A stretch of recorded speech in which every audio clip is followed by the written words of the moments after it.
What up, though? And welcome back to I'm Growing, man.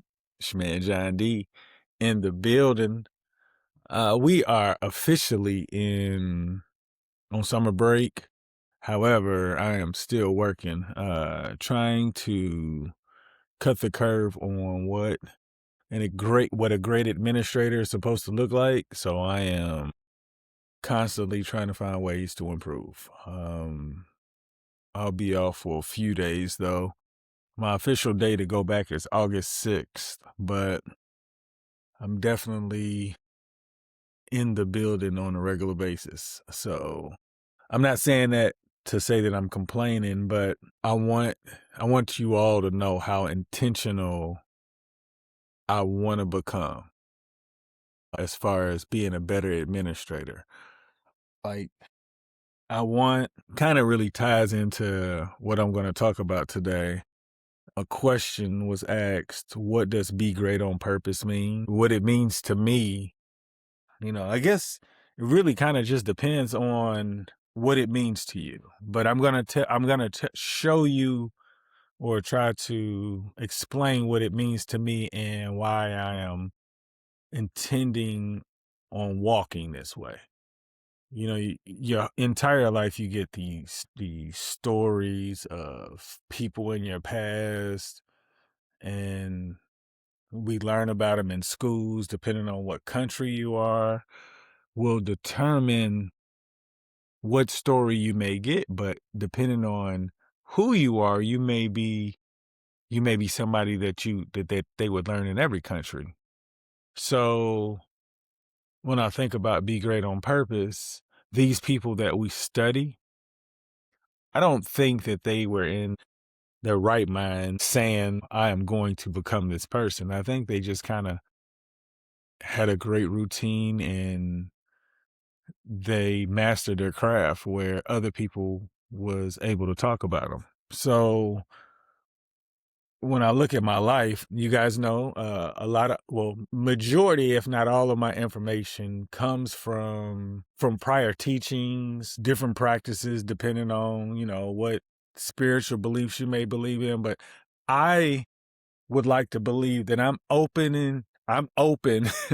to learning from any and everything. And I got to this point because I feel like everybody is good at something. Why would I shut somebody off because of whatever I think I'm supposed to practice? As long as I'm not hurting people, I feel like everybody is gonna get respect from me. If you're not doing anything to hurt me or hurt the world, I'm going to respect you because I already know how difficult it is to be in this world. And if you can live a solid life without compromising yourself, like you're a different kind of person, because some people are compromised at a very young age and don't even know it. But and I was one of those kids. I definitely compromised myself, created excuse after excuse on why I could do the things that I was doing. The consequences I was getting didn't change my behavior, but now that I would like to believe at a mature mind that I'm able to explain why I was making those terrible mistakes and how I can hopefully change a few people's minds about how important they are. So when I say be great on purpose at the end of my shows, it was inspired from a good friend of mine, Mr. Lyons, Mr. Montrell Lyons. He's a fraternal brother of mine, but he's a good friend also. He says some inspirational things. But when I heard be great on purpose, when you hear great, there's only few names. You don't name everybody. And I'm like thinking about all of the people that we've considered great in their area. And I'm like, why am I not in these categories? And I realized that I wasn't really working on anything.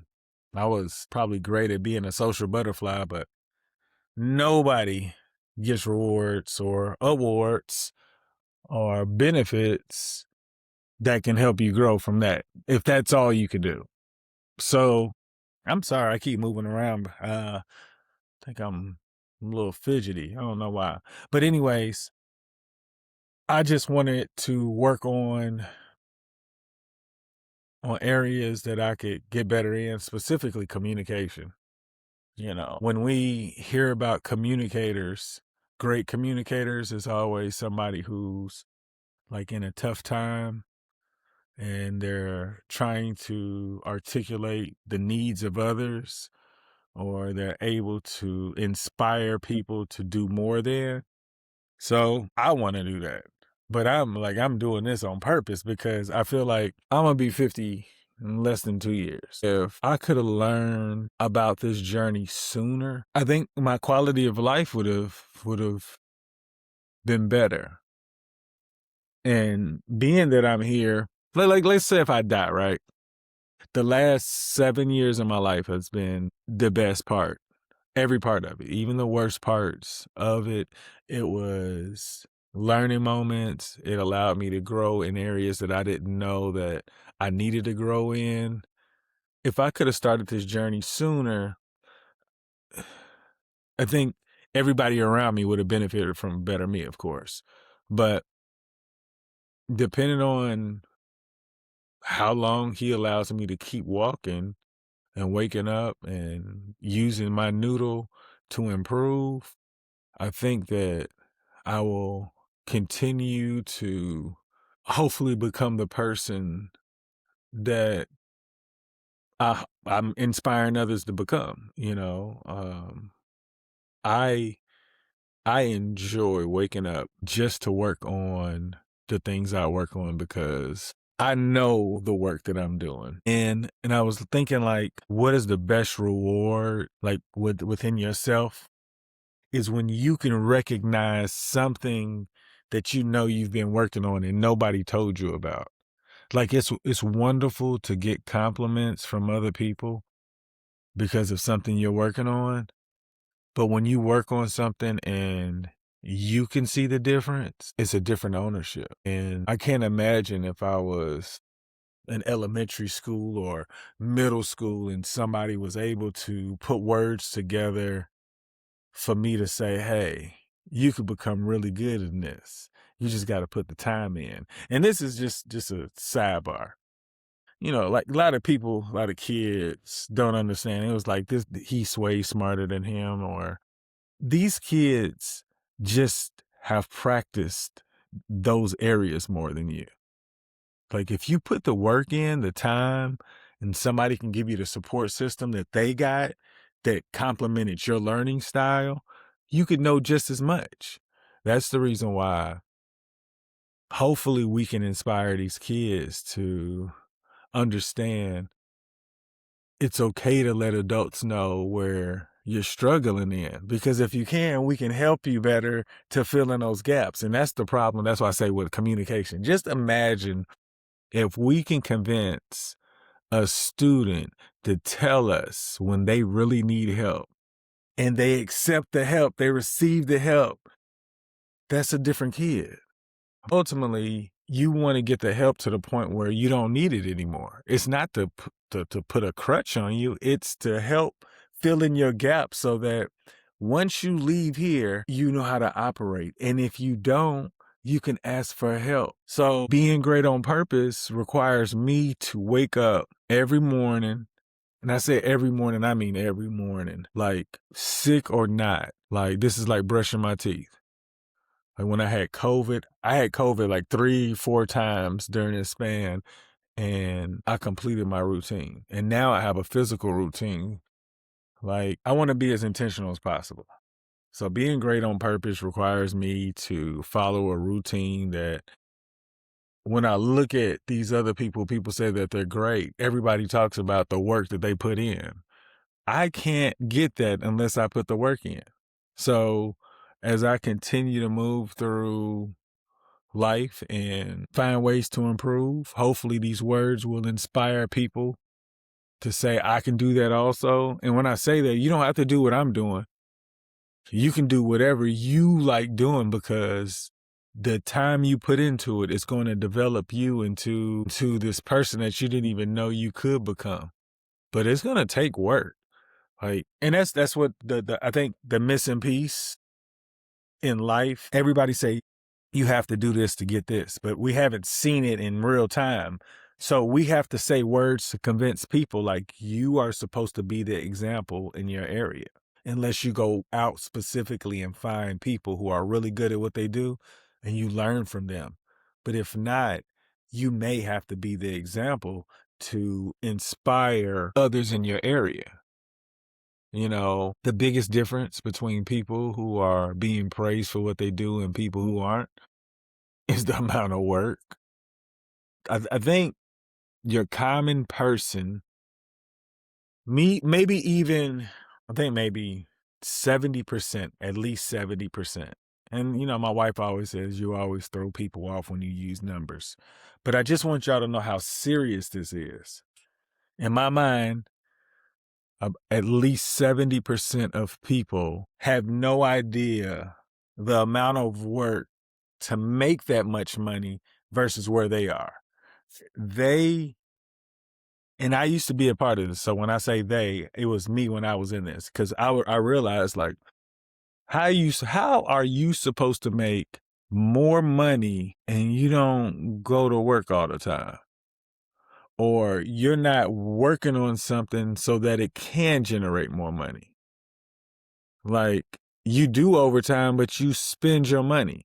So your money's not really working for you. You really going to work for your money. And I think there's a gap. And then, you know, like I said, I used to be a part of this, and I realized that I pretty much had to start over. I just had a little more experience where it wasn't like starting over, but it was like, dang, you really taking baby steps. You have to learn how to do this and do that. So as I continue to work on areas, I feel like I will eventually inspire people to use a lot of time that they're wasting and invest it in themselves, where they're going to create a product that they didn't know that they could because they were distracted by things that don't matter as much when you believe you're that important. And when I say this, a lot of people say, you know I'm important, but what are you doing with your time? Is your time preventing you from getting you where you want to get to? When I say that, like, say, check this out. Let's say if you just want to lose weight, what are you doing in your free time when you're on your phone scrolling, when you're watching television, when you're on social media apps communicating back and forth? What is that doing to help you in your goal? That's what I say is a distraction. Now, you could have these other things where you say, I did this for the day, this is my reward. But from the research that I've seen, people who do that on a regular basis have no idea how much time they're actually spending on those different forms of technology. So you can't really be working on your diet. I think in order to truly practice being great on purpose, you have to study other people who are already considered great. And when you do that, you have to ask yourself, what about my routine is helping me to become that looks similar to whoever's been doing it? You know, whenever I see any professional athlete that like to talk about how they got there are things that I look for that are very similar to the things that other people say that's in a different place. And it's really just work. If you're like people try to make work a bad thing, like, you know, say this, like, it's almost like you're like, you know, how you go to work for another company and you work your whole life, you're making that company better. Like, if you did the work and it was toward you, you would get a different product. That's the reason why I think college is so important. College is the place where you're going to get exposed to so many different people, cultures, where you could truly find something that you're interested in and pay some teachers, some professors who are really good in that craft to give you what they got in a short period of time where you could master it and make money not even important. And when I say that, if you're really good at what you do, money's not an issue. You probably don't know how to manage money, but your mastery allows you to make mistakes. But just imagine if you learned how to handle money. Money would not ever be an issue for you again because of mastery. So I'm telling you all, if you're going to become the person you're supposed to become, you have to use the time that you have. 8 hours sleep, 8 hours work, 8 hour personal time. What are you doing in your personal time? And some of you, like I'm blessed enough that I work in an area where I can practice in real time and get feedback from students, teachers, parents, different colleagues, any and everybody who enters my building. I get to practice everything that I'm learning because at the end of the day, the school is a resource and we're here to help those who are looking to be helped. And sometimes we have to say the right things to convince these students to learn how important they are and how to learn and how to ask for help. Like I said earlier, we have to work on communication because most of them have no idea what help really means to them. So being great on purpose, it requires you to really believe you can do it. So depending on how old you are, I'll tell you this, and depending on what you've done, your journey could be really quick. And when I say quick, I mean like the learning lessons for you to be able to benefit from it. The reason why it's taken me so long is because the things that I've done, I've been learning the actual work ethic of it all. You know, I may have some experiences, but I haven't gotten the reward from it because I haven't put enough time into it. But you could be totally different. You could have had a wonderful work ethic, but you didn't do certain parts to increase your chances of being rewarded.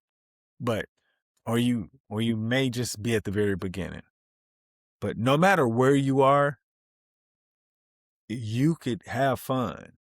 I tell you, I look back and I was like, man, I wish I was younger. I could have like been different and all of this. But I'm glad I started because if I didn't start, I couldn't imagine just lifing for the rest of my life. And those of you that know lifing is just like you just connecting the dots, and when you can be present and in the moment, everything can be a way more intentional where you could be proud of the work that you're doing. And I think that's the reason why I really started to take this journey and record it because I don't believe people know. I know people are going to say there's going to be like the reasons why I was able to find this, but anybody can do it. When I say anybody, I mean anybody. I'm not going to say it's difficult. It's not difficult because at the end of the day, I could tell you the steps of doing everything, but the person that's going to get in your way is you. Because there are things you're supposed to let go and things you're supposed to stand on. And you're not going to know that unless you have somebody walking you along the way. And experience is only going to be able to teach you that. So regardless of where you are, you can get some wonderful kickback for just improving who you are. I know that I have an agenda. I want to eventually become somebody where thousands of years from now, people are like, thank goodness for whatever he did. Like, I don't know. And I mean, ultimately, I wanted to deal with communication because I believe that everybody had the potential of being friends, depending on where you grew up, depending on what your background is. Like, it's by chance. But if we're going to be smart and make better decisions as we move on, we have to learn how to communicate with each other so that we can let people be people and not worry about the negative things that's tearing us apart. And I could spend the rest of my life working on this. So let's say hypothetically I lived 65, 70. That's a lot of hours accumulating through intentional work and possible people I'm going to meet where people may be further along than me and that can help the world see peace before they end up leaving. Some people, grew up in a war. Some people have been warned most of their life, and I don't even know what that's like, but I would like for them to believe that none of this was like in vain. Who wants to live that type of life? but I will continue working on myself to be an example for my kids, be an inspiration for my students, be a listening ear to whoever's looking to grow in ways that can benefit their family. Reach out to me. Y'all make today better than yesterday. Don't worry about anything you can't control. GATA. Get after that action, or that action will get after you. Be great on purpose. Boom.